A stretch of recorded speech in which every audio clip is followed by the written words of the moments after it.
તો આગળ વાત કરીશું ઇન્ડિયા ન્યૂઝની ટીમ સાથે। જ્યારે મીઠી ખાડી વિસ્તારની સ્થળ મુલાકાત લઈ અસરગ્રસ્ત પરિસ્થિતિઓનો તાગ મેળવ્યો। ખાડીનું પાણી ભરાતા સ્થાનિક લોકો ભારે મુશ્કેલીઓમાં મુકાયા। જનજીવન પર વ્યાપક અસર જોવા મળી। ઇન્ડિયા ન્યૂઝની ટીમે અસરગ્રસ્ત વિસ્તારોમાં ફરી સ્થાનિકોની સમસ્યાનો હાલની સ્થિતિને નિરીક્ષણ કર્યું। રહીશોને દર વર્ષે ખાડીના પાણીથી થતી હાલાકીનો કાયમી ઉકેલ લાવવાની માંગ કરી છે।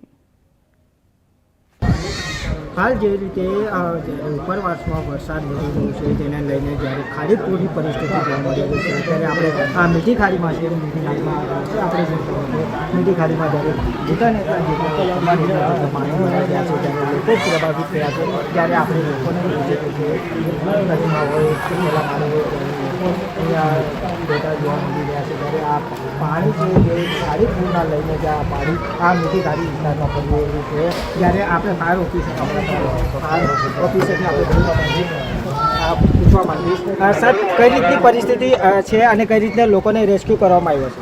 Sub fire officer Sunil Chaudhary Dumbhal fire station તેમજ બધા fire station sub fire officer Jignesh Tandel સાહેબ ડુમ્બલ લીંબા મીઠી ખાડી માટે સ્પેશિયલ સુરત ફાયર અને ઇમરજન્સી બે બોટો અવેલેબલ ફાળવવામાં આવી છે અને લગભગ 48 કલાકથી ખડે પગે કાર્યરત છે અને રેસ્ક્યુ કામગીરી તેમજ ફૂટ વિતરણની કામગીરી હાલ ચાલુ છે। કેટલા લોકોને રેસ્ક્યુ કરાવવામાં આવ્યા છે?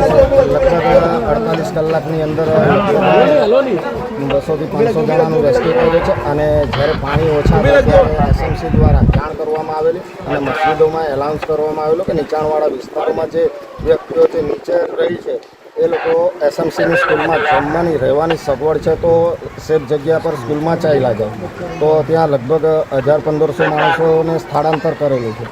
જે રીતે લોકોને આધારથી વધારે લોકોને સ્થળાંતર કરવામાં કઈ રીતની પરિસ્થિતિ અને તમે અત્યારે મીઠી ખાડીમાં પડી ગયા છો લોકોને કઈ રીતની સેવા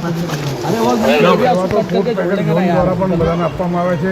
સેવાભાવી સંસ્થાઓ જે વિતરણ કરી રહેલા છે અને જે પણ જરૂરિયાત હોય બાકી જે અહીંયા છે એ લોકો આપણે શિફ્ટ કરે છે, સ્કૂલોમાં શિફ્ટ કરે છે, સેન્ટર રૂમમાં શિફ્ટ કરે છે, બંને ટાઈમનું ખાવાનું અને એ દર વર્ષે આ પરિસ્થિતિ ઉત્પન્ન થતું હોય છે।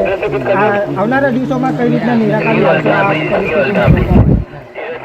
આ સવાલ નહીં ખેંચવાનો બધો નિર્ણય તો લીધો છે અને આ વર્ષે તમે બધા જોઈ શકો છો 16 ને 18 ને 20 ઇંચ જેટલો વરસાદ પડ્યો છે અને એવું નથી ખાલી સુરતમાં પડ્યો હોય, ઉપરવાસમાં આખા જિલ્લામાં વરસાદ પડ્યો હોય અને છેલ્લા આપણે તાપી અહીંયા મળતી હોય છે આપણા દરિયાને એટલે બધું પાણી તાપીમાં ખાડીઓ દ્વારા સીધું દરિયામાં આવે છે એના કારણે સુરત થોડું અસરગ્રસ્ત થયું।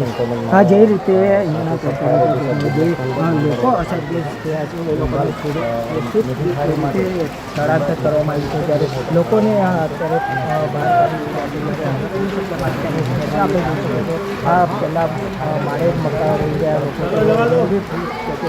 વ્યવસ્થા કરવામાં આવી રહી છે જેને લઈને લોકો છે અત્યારે પ્રભાવિત થયા છે તેને લઈને અત્યારે ફાયર બ્રિગેડ દ્વારા એમને બી રેસ્ક્યુ કરવામાં આવી રહ્યું છે। રવિ વેન્ડે ઇન્ડિયા ન્યૂઝ સુધી।